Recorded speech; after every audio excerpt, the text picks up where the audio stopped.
पाहत आहात राजगड न्यूज। सत्यता हीच आमची ओळख। हिंदूंवर झालेल्या अत्याचाराविरोधात आणि देशात हिंदू मुलींवर झालेल्या अत्याचाराच्या निषेधार्थ भोरमध्ये हिंदू संघटनांचा निषेध मोर्चा काढण्यात आला। मिलिंद एकबोटे यांच्या नेतृत्वाखाली या हिंदू जन आक्रोश मोर्चाचे आयोजन करण्यात आले होते। मोर्चामध्ये भगवे झेंडे घेऊन आणि हातात निषेधाचे फलक घेऊन मोठ्या संख्येने हिंदू संघटनांचे कार्यकर्ते सहभागी झाले होते। भोरमधील शिवतीर्थ चौपाटी ते राजवाडा चौक असा शहरातून मोर्चा काढण्यात आला। प्रत्येक व्यक्तीला आपल्या कर्मानुसार पुन्हा जन्म मिळतो आणि पुन्हा भगवत सेवेत आपण एकत्र आलो असू तर तुम्ही पूर्वजन्मीचे बावळे आहात आणि या जन्मी पुन्हा शिवकार्य करायला आपली अपुरी इच्छा पूर्ण करायला या ठिकाणी जमलेले आहात असं मला वाटतं। मी तुम्हाला असं सांगू इच्छितो की तुम्ही आता एक काम करा, लोकांपर्यंत माझं सांगणं पोचवा। माझी तुम्हाला हात जोडून विनंती आहे, कोणतं काम मी सांगणार आहे अत्यंत साधं आणि सोपं काम आहे। सर्व धर्म समभाव हा शब्द तुम्ही चुलीत टाकून द्या, एवढं काम करा। या शब्दामुळं आमच्या भारत मातेचं किती नुकसान झालं ते तुम्ही लक्षात घ्या। काश्मीर आमच्या ताब्यात ठेवण्यासाठी गेल्या 75 वर्षात 2 लाख भारतीय सैनिकांचे, हिंदू सैनिकांचे बळी गेले आणि आमच्या 2 लाख माता भगिनी विधवा झाल्या। त्या कशामुळं? या सर्व धर्म समभावाच्या वेळ झाल्या विचारसरणी। तर हा सर्व धर्म समभाव हा शब्द तुम्ही चुलीत टाकून द्या आणि सर्व हिंदू समभाव हा नवीन शब्द तुम्ही आजपासून वापरायला सुरुवात करा, त्याच्याप्रमाणे आचरण करा। माळी असेल, कोळी असेल, साळी असेल, ब्राह्मण असेल, महार असेल, मराठा असेल, बांग असेल, चांभार असेल, सगळेजण आम्ही सख्खे भाऊ आहोत आणि भारत मातेचे सुपुत्र आहोत, प्रभू रामचंद्रांचे पुजारी आहोत, शिवाजी महाराजांचे मावळे आहोत। त्यामुळे सर्व हिंदू समभाव हा शब्द तुम्ही आजपासून लक्षात ठेवा, त्याचं आचरण करा। नुसतं सर्व हिंदू समभाव नाही, म्हणजे पुढची पायरी आहे सर्व हिंदू ममभाव। अरे हिंदू माझा आहे, ममभाव पाहिजे, नुसतं समभाव नाही। अरे हा हिंदू हा माझा आहे, त्याच्याकरता काहीतरी करणं, त्याचं संरक्षण करणं, त्याला सहकार्य करणं, त्याला आधार देणं, त्याची काळजी करणं, त्याला प्रेम देणं, त्याला विकास करणं, त्याच्यामध्ये माझं काहीतरी कर्तव्य आहे। ही भावना तुमच्या अंतःकरणामध्ये रुजली पाहिजे असं मला वाटतं। बांगलादेश मध्ये जे अत्याचार झाले त्यामध्ये ज्यांचा बळी गेला, हजारो लोकांचा बळी गेलेला आहे। त्या सर्व लोकांना मी आपल्या सगळ्यांच्या वतीने अत्यंत आदरपूर्वक श्रद्धांजली अर्पण करतो। कारण त्यांनी जर त्या ठिकाणी घोषित केलं असतं की आम्ही इस्लाम स्वीकारायला तयार आहे तर त्यांचं बलिदान झालं नसतं, पण त्यांनी धर्म सोडला नाही आणि धर्मासाठी स्वधर्मे निधनम श्रेया परधर्म भयावा की भगवान श्रीकृष्णांची शिकवण आचरणात आणून बांगलादेश मधले जे आमचे भाऊ बहिणी, माता भगिनी बलिदान पावले त्यांना आपण विनम्र श्रद्धांजली वाहू, पण नुसती श्रद्धांजली व्हायची नाही। आपण त्यांना सांगायचं की आम्ही तुमच्या हत्येचा सोडवू, हे लक्षात ठेवा। आणि आता आपल्या भारतामध्ये जे कायदे आहेत त्या कायद्यामध्ये काय म्हणलं जातं, इंडियन पिनल कोड, म्हणजे इंडियन पिनल कोड प्रमाणे अमक्या अमक्या कलमाला, अमक्या अमक्या गुन्ह्याला अमकी अमकी शिक्षा। पण आम्ही मावळे आहोत, आम्ही आता नवीन पिनल कोड आणलं पाहिजे, शिवाजी पिनल कोड। आम्ही आता शिवाजी पिनल कोड प्रमाणे काम केलं पाहिजे। काल काय झालं, कालपर्यंत कुणाच्या काय चुका झाल्या हे सोडून द्या। आजच्या दिवसापासून, आजच्या क्षणापासून जर आमच्या हिंदू माता भगिनींकडे कोणी वाईट नजरेने बघितलं तर त्याचे हातपाय तोडण्याचा शिवाजी पिनल कोड आम्ही अंमलात आणलाच पाहिजे। छत्रपती शिवाजी महाराज की जय, जय श्रीराम, जय श्रीराम।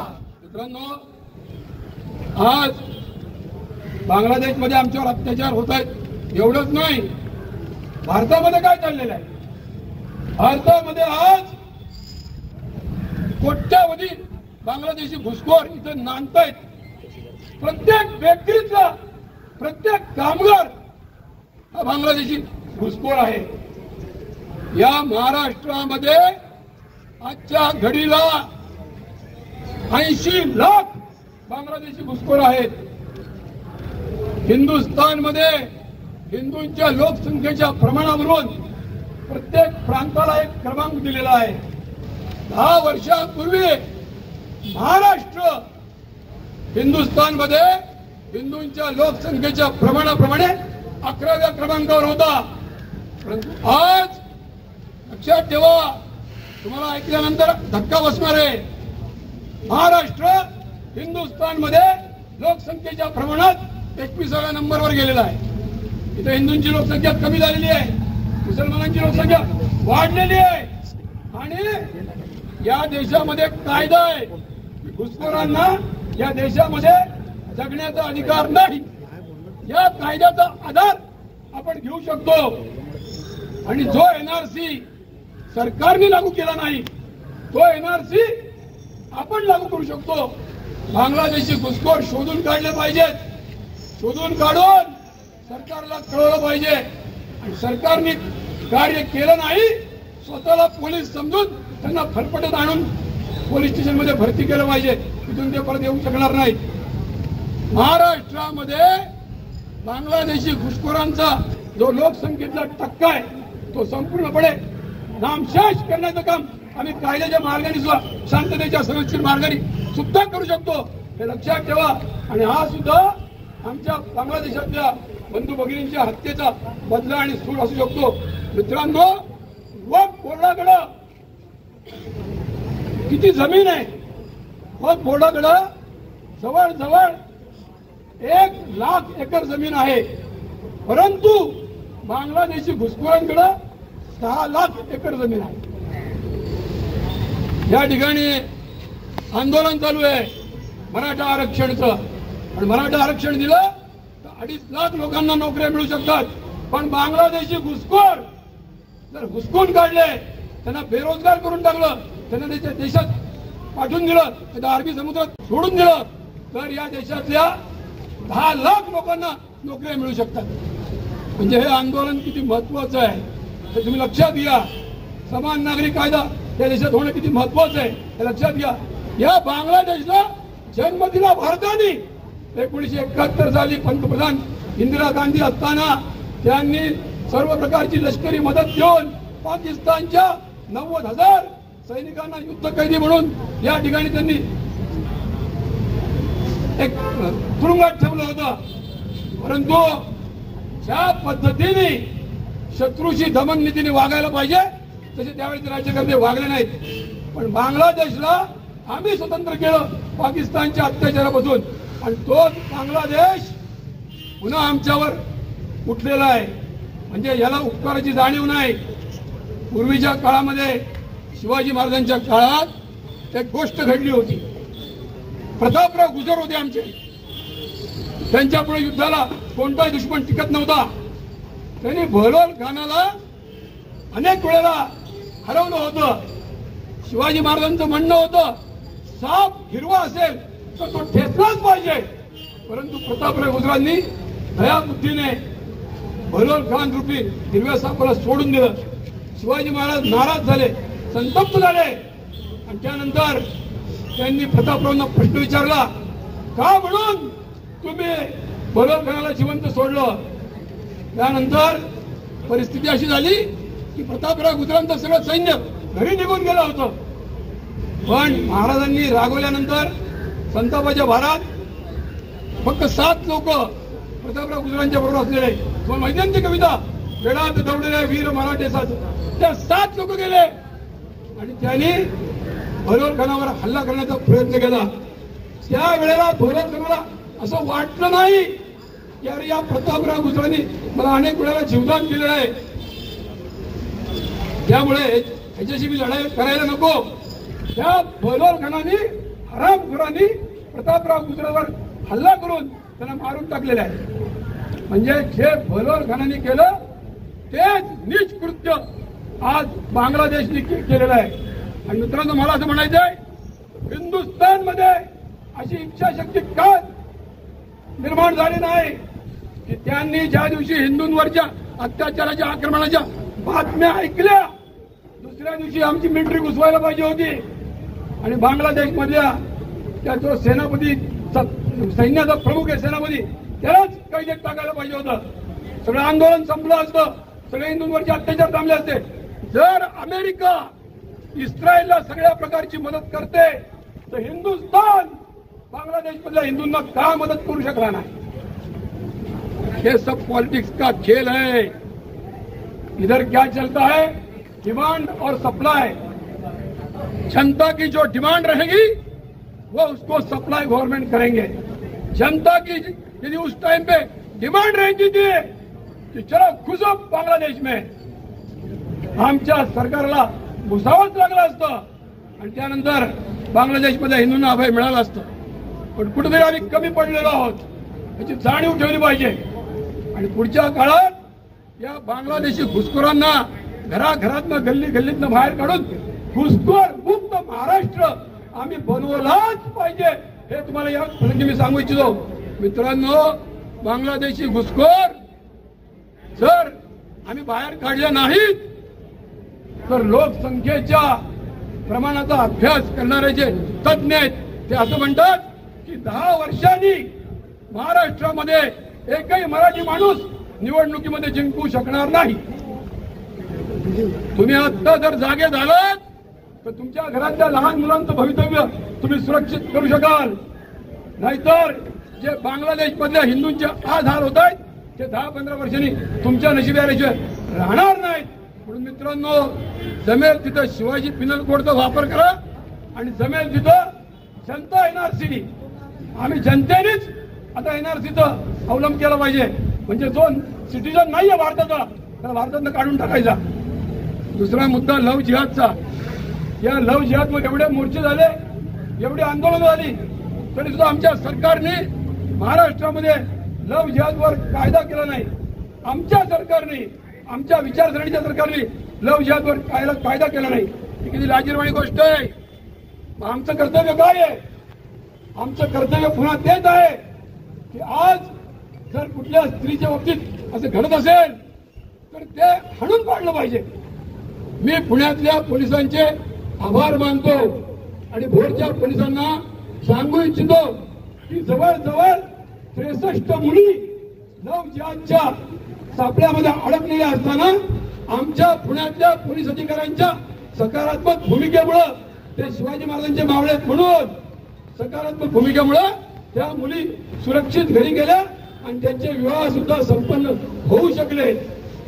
भोरच्या पोलिसांना मी सांगू इच्छितो, राजगडच्या पोलिसांना सांगू इच्छितो, तुम्ही शिवभूमीतले पोलीस आहात. तुमची इच्छाशक्ती असली पाहिजे की या शिवभूमीतली हे काही माता भगिनी लव्ह जिहादच्या जाळ्यात फसता कामा नाही. उलट मी तुम्हाला अजून एक तुमच्या समोर विषय मांडणार आहे आणि तो विषय कुठला? श्रीमंत थोरले बाजीराव पेशव्यांचा विषय आहे. श्रीमंत थोरले बाजीराव पेशव्यांचं स्मरण. पेशव्यांनी ज्याप्रमाणे मस्तानीला आपली धर्मपत्नी बनवली होती ते तुम्ही आठवा. आणि या लव्ह जिहादनं दम दिला पाहिजे आम्ही की लव्ह जिहादचे चाळे थांबले नाहीत तर आम्ही सुद्धा बाजीराव मस्तानीचे विवाह गावोगाव लावल्याशिवाय राहणार नाही हे त्यांना सांगितलं पाहिजे. मित्रांनो, तशी इच्छाशक्ती ठेवली पाहिजे. जेव्हा आम्ही म्हणतो सर्व हिंदू ममभाव तेव्हा प्रश्नच येत नाही जातीभेदाचा आणि प्रश्नच येत नाही एकमेकांना फरक समजण्याचा. मित्रांनो, आपण सगळ्यांनी कृती केली पाहिजे. आपण एकत्र आलो, आपण या ठिकाणी एकत्र येऊन सर्वांनी एका हिंदू शक्तीचं असली पाहिजे की या शिवभूमीतली हे काही माता भगिनी लव्ह जिहादच्या जाळ्यात फसता कामा नाही. उलट मी तुम्हाला अजून एक तुमच्या समोर विषय मांडणार आहे आणि तो विषय कुठला? श्रीमंत थोरले बाजीराव पेशव्यांचा विषय आहे. श्रीमंत थोरले बाजीराव पेशव्यांचं स्मरण. पेशव्यांनी ज्याप्रमाणे मस्तानीला आपली धर्मपत्नी बनवली होती ते तुम्ही आठवा. आणि या लव्ह जिहादनं दम दिला पाहिजे आम्ही की लव्ह जिहादचे चाळे थांबले नाहीत तर आम्ही सुद्धा बाजीराव मस्तानीचे विवाह गावोगाव लावल्याशिवाय राहणार नाही हे त्यांना सांगितलं पाहिजे. मित्रांनो, तशी इच्छाशक्ती ठेवली पाहिजे. जेव्हा आम्ही म्हणतो सर्व हिंदू ममभाव, तेव्हा प्रश्नच येत नाही जातीभेदाचा आणि प्रश्नच येत नाही एकमेकांना फरक समजण्याचा. मित्रांनो, आपण सगळ्यांनी कृती केली पाहिजे.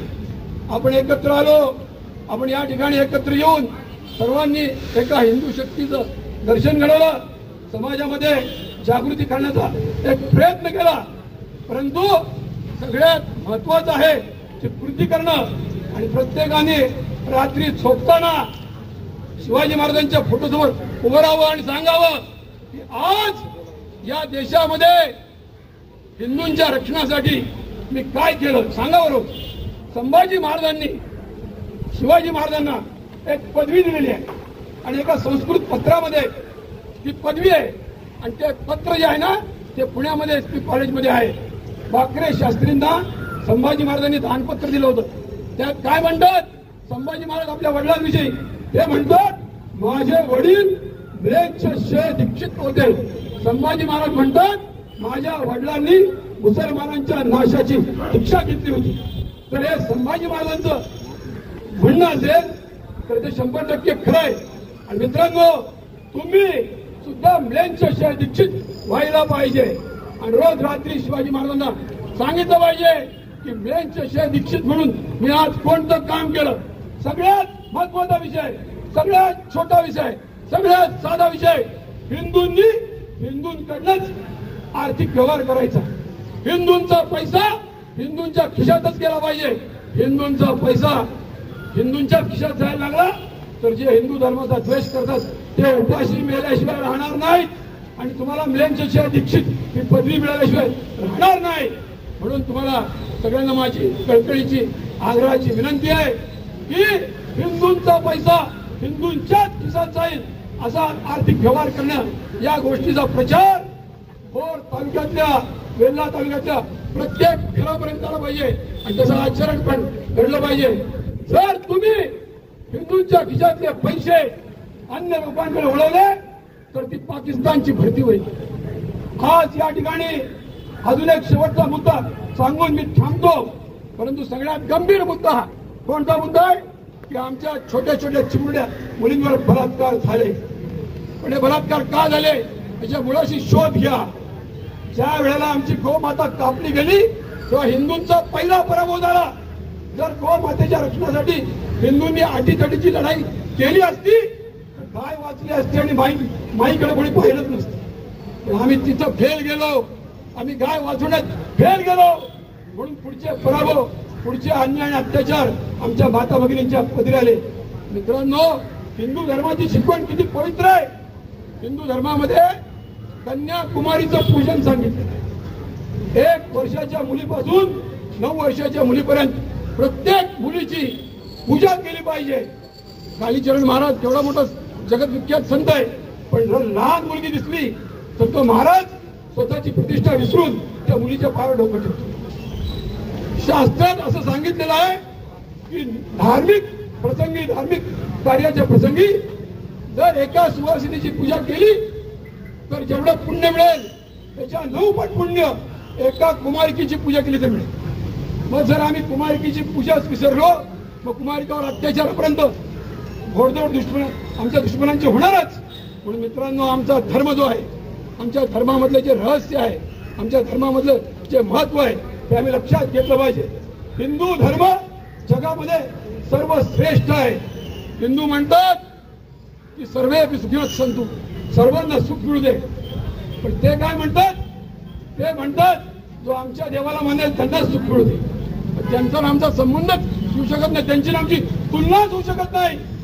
आम्ही म्हणतो ज्ञानेश्वर महाराजांचे शब्द आहेत, पसायदाराचे जो जे वांछील तोटे लाहो प्राणी किडा मुंगी सुद्धा संतुष्ट होऊ दे.